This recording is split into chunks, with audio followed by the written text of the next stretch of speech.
সম্মানিত শিক্ষার্থী বন্ধুগণ, আসসালামু আলাইকুম ওয়া রাহমাতুল্লাহি ওয়া বারাকাতুহু। আজকে আমরা অনেক সুন্দর একটা ক্লাস নিতে যাচ্ছি। এই ক্লাসটা অনেক গুরুত্বপূর্ণ এবং প্রতিটা প্রতিযোগিতামূলক পরীক্ষায় এসে থাকবে। অবশ্যই আপনারা সকলে মনোযোগ সহকারে ক্লাস করবেন। এর যদি ভালো লাগে তাহলে অবশ্যই লাইক, কমেন্ট এবং শেয়ারের মাধ্যমে এবং ইউটিউব চ্যানেল সাবস্ক্রাইবের মাধ্যমে আমাদের পাশে থাকবেন। তো আজকে আমরা যে প্রতিযোগিতামূলক পরীক্ষায় আসার মতো যে প্রশ্নগুলো আসে, এটা হলো আমরা আজকে জানবো। সেটা হলো বিষয় রসায়ন, সেটা হলো শতকরা সমযোজী। অর্থাৎ শতকরা সমযোজী কিভাবে বের করতে হয় এই পদ্ধতিটা শুধু আমরা আজকে জানবো। প্রথমে জানতে গেলে আমাদেরকে জানতে হবে শতকরা সমযোজীর সূত্রটা কি। অর্থাৎ শতকরা সমযোজীর সূত্র হলো মৌলের পারমাণবিক ভর গুণ হচ্ছে পরমাণুর সংখ্যা গুণ হচ্ছে 100 ভাগ হচ্ছে যৌগের আণবিক ভর পার্সেন্টেজ। অর্থাৎ শতকরা সমযোজী হলে অবশ্যই পার্সেন্টেজ হবে। এরপর হচ্ছে আমাদেরকে একটা প্রশ্ন বলছে যে H2O অর্থাৎ পানি, এই যৌগের হাইড্রোজেন অক্সিজেনের শতকরা সমযোজী বের কর। তাহলে আমরা এই হাইড্রোজেন অক্সাইড অর্থাৎ পানির শতকরা সমযোজী বের করব। তাহলে শতকরা সমযোজী বের করার জন্য আমাদের প্রয়োজন হচ্ছে মৌলের পারমাণবিক ভর, পরমাণুর সংখ্যা এবং যৌগের আণবিক ভর। তো প্রথমে আমরা কি করব, এগুলো বের করতে গেলে অবশ্যই এই যে হাইড্রোজেনের আণবিক ভর মানে হাইড্রোজেন অক্সাইডের আণবিক ভর আগে বের করতে হবে। অর্থাৎ আমাদের হচ্ছে এইখানে হাইড্রোজেন অর্থাৎ হাইড্রোজেনের ভর হচ্ছে 1, এখানে আছে 2, তাহলে 1 গুণ 2 যোগ হচ্ছে অক্সিজেনের ভর হচ্ছে 16। এটা আমরা সকলে জানি। তাহলে 2 কে 2 যোগ হচ্ছে 16, তাহলে হবে 18 গ্রাম। অর্থাৎ এই যে যৌগের যে আণবিক ভরটা আমরা সূত্রের মধ্যে পাইলাম, এটা হলো 18 গ্রাম। যৌগটা হচ্ছে হাইড্রোজেন অক্সাইড।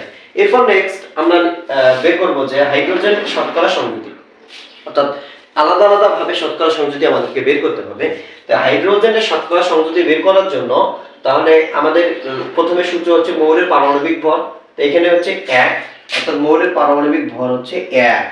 এরপর হচ্ছে পরমাণুর সংখ্যা। তাহলে আমরা এখানে দেখতে পাচ্ছি যে হাইড্রোজেনের পরমাণুর সংখ্যা হচ্ছে 2, তাহলে আমরা এখানে দেব 2। এরপর হচ্ছে সূত্রের মধ্যে ছিল 100 অর্থাৎ 100, তাই 100টা এখানে আমরা বসাবো। ভাগ হচ্ছে এই যে যৌগের আণবিক ভর, এই যৌগের আণবিক ভর আমরা বের করছি হচ্ছে 18 গ্রাম। তো এই 18 গ্রামটা আমরা এখানে বসাই দেব। এরপর নেক্সট আমরা যদি এগুলো গুণ করি তাহলে হবে 200 অর্থাৎ 200। আমরা এই 18 দ্বারা এটাকে ভাগ করব, ভাগ করার পর হবে 11.11% অর্থাৎ 11.11%। এই যে আমরা হলো হাইড্রোজেনের গেল। এরপর হচ্ছে আমাদের অক্সিজেনেরটা বের করতে হবে। অক্সিজেনের শতকরা সমযোজী। তাহলে আমাদের সূত্র আছে মৌলের পারমাণবিক ভর। তাহলে মৌলের পারমাণবিক ভর হচ্ছে অক্সিজেনের পারমাণবিক ভর হচ্ছে 16। এরপর পরমাণুর সংখ্যা, যেহেতু এইখানে কোনো সংখ্যা নাই, অর্থাৎ এখানে যদি কোনো সংখ্যা না থাকে তাহলে আমাদের পরমাণুর সংখ্যা অবশ্যই 1 ধরে নেওয়া লাগবে। এরপর হচ্ছে সূত্রের 100, তারপর ভাগ হচ্ছে 18%। এরপর আমরা যদি এগুলো গুণ করি তাহলে হবে হচ্ছে 1600 অর্থাৎ 1600 ভাগ হচ্ছে 18। যদি আমরা এই 1600 যদি 18 দ্বারা ভাগ করি তাহলে হবে 88.88 অর্থাৎ 88.88%।